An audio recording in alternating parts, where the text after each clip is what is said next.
Would you like to work for the best employer? Or maybe study in the best university? Before you rush in your CV or application, there are a few considerations that you may want to make. Recently, Forbes released their list of best Canadian employers. The list contained a few surprises that I want to share with you. So here's the first surprise. The best employer in Canada is Sheridan College. The surprise is that it's the first time I hear about it. Maybe it's just me. So I decided to check it and looked it up on several university ranking sites. And quite a few of those sites just do not recognize the name, and those who do recognize are not especially excited about Sheridan College as a university. Almost always the University of Toronto is on top of the list, closely followed by its traditional rival McGill, recently joined by the University of British Columbia. And all these three universities are always in the top 100 in the world. And our Canadian very best employer, Sheridan College, is a lucky 77 out of 100 in Canada and somewhere in the 6,000 of the global ranking. That was surprising, so I decided to check another university that I happen to know well enough. It's another Canadian university, Concordia. This one ranked well below the University of Toronto as a university, but well above University of Toronto and McGill, to that matter, as an employer. Here's how the combined ranking of these universities as schools and employers would look like. Apparently, the best employers and the top universities' rankings are inversely correlated.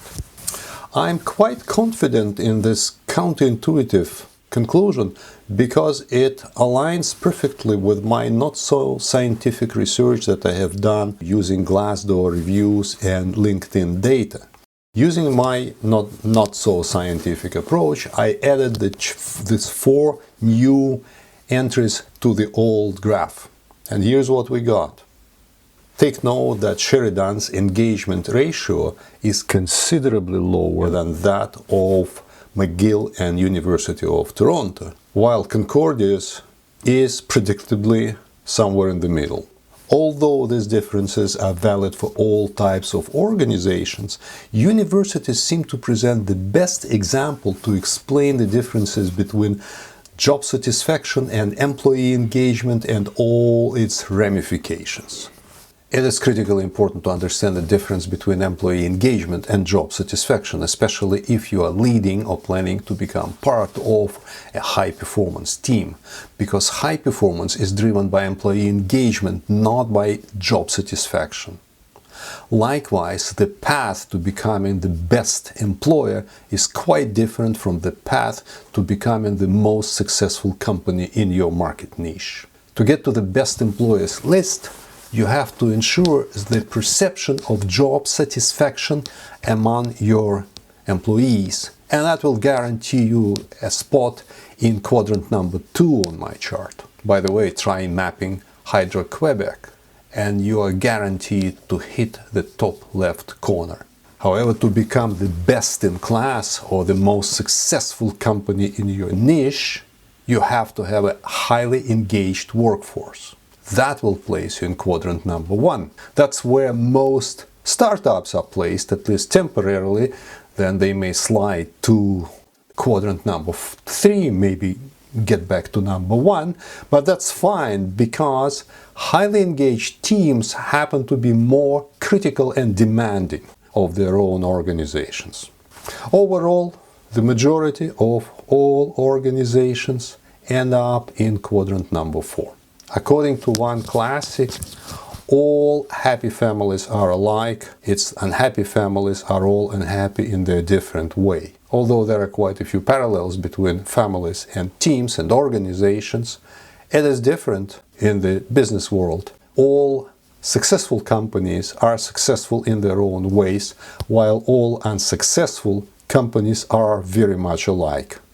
You don't see too many of them on my graph in quadrant number 4 because it's pretty much meaningless to research and to map and analyze unsuccessful companies.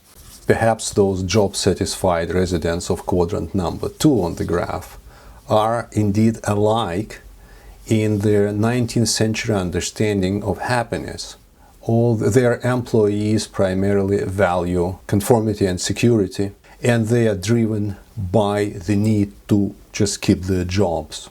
This organizational culture is directly opposite to the winning culture of the knowledge economy of the 21st century, which is driven primarily by the values of self-direction and stimulation. And here is a bonus surprise to you that will help you understand these cultural differences.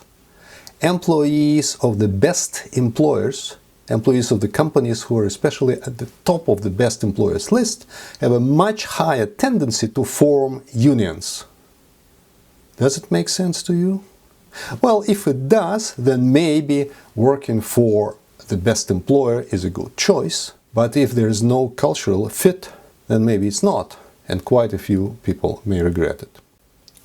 Studying this best employers list has uncovered yet another problem that may be even more important, especially if you are thinking about a university degree.